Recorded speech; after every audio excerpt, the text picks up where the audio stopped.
دنیا جس بھوک پیاس سے ڈرتی ہے، میرے رب نے اس کو عبادت بنا دیا۔ رسول اللہ صلی اللہ علیہ وسلم نے ارشاد فرمایا، ہر چیز کی زکوٰۃ ہوتی ہے اور جسم کی زکوٰۃ روزہ ہے۔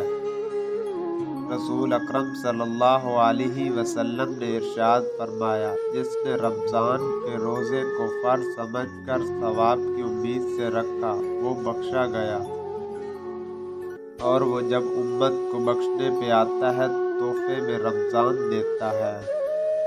رسول اللہ صلی اللہ علیہ وسلم نے فرمایا، روزہ دوزخ سے بچنے کے لیے ایک ڈھال ہے، اور اسی لیے روزہ دار نہ فحش باتیں کرے اور نہ جہالت کی باتیں۔ زندگی کو رمضان جیسا بنا لو، موت عید جیسی ہوگی۔